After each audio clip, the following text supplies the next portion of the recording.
Good afternoon, folks. Hi, this is Julio with his Daily Chats. Today, I just want to go over a couple of things again about safety and staying home, but it's so difficult. It's so easy to say and hear the governor and everybody talking about staying home. But the fact is, poor people don't have the luxury of staying home. And when you live in the poorest congressional district in the country, the district that I've been living in since 1956, the one that I walk the streets and know what's going on, and I see how the subways are still packed, see how people in those subways, half of them don't even have masks on. When I walk down 149th Street and you can still see, the number of people that are out there, the vendors that are out there selling fruits and selling whatever. When you see people who are no longer looking like if they're really homeless, but they're looking for something to eat or asking for money, you know that the situation is really bad. And I think that the elected officials here, and I will be calling for definitely the fact that there should be definitely a freeze on all rents. People who are the majority in our district, less than 8% of the people own their homes. So we've already talked about, mortgages and holding back on mortgages. But, the fact is, we really don't know how that is going to be done. How they're going to put those months in the back. Like I've called personally, I own a home and I called my bank. So they're talking about, all they can tell me is they can hold it off for 3 months, the interest and the payment. But they tell me at the end of 3 months, I have to come up with the money, or I have to call them again to see how that's going to be done. Put it at the back end. I've spoken to credit experts, and they tell me, they don't even know if this is not going to be reported to credit agencies. So that might affect my credit. So that's in my case where I own a home. Now, people who own an apartment, or people who live in an apartment have to pay rent. And they are not getting any benefits other than the fact of whatever it is that a little bit that they can get from wherever they're squeezing it. It's very hard for people. They don't have money. They don't have the situation that other people have. So the first thing that should be done is limit, period, solid. Just stop the rents. No rents for people living in any of the public housing, any of the people living in tenements in the South Bronx. And hold off on any of them getting cut off with their Con Edison, holding off on them getting cut off with their internet, because they definitely need it more now than ever. And same thing with the phone bills. It's happening in other countries. And Salvador, the president pulled it out. And he forbid any other companies for cutting the benefits off any of the people, from their typical phone lines to their rents to anything that they own. So if a country like that can do it, don't tell me we can't do it in the richest country on earth. And that's a major problem right now. Why can't we make enough masks to have everybody get a free mask? Why do we have to be hustling to buy masks and to try to hustle to get masks to give out to people who are working in hospitals? We don't have enough masks for people working in hospitals, never mind getting people in the streets. So how do you expect people who have to go to work because they don't have the luxury of staying home, who are basically out there and they're not covering themselves?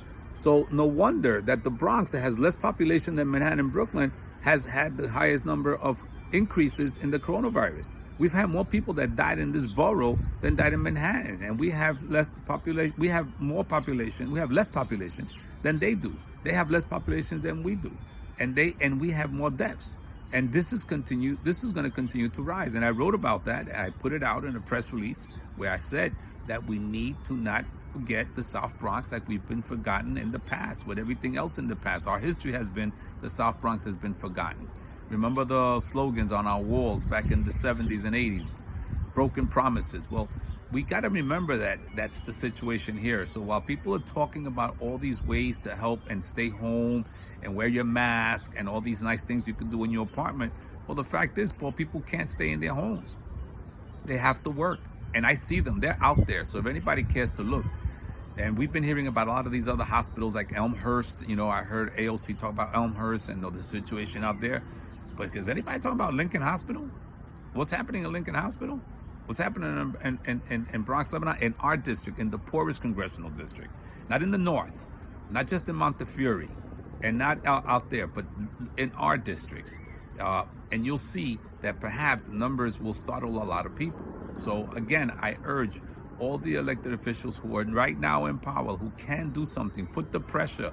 So as we're fighting to try to get, masks to, hospitals and places where the frontline defenders are hoping and fighting to keep people alive. We also have to find a way to get masks to the people in the hood, in the streets, because those people, it's going to be a revolving circle. You know, we cure people in the hospitals, those who don't die, who go home, and then they go home, then they can get reinfected, or other new people are getting reinfected because also they're not testing the way that they say that they're testing. Unless you show up with 104 fever and go somewhere, they're not testing.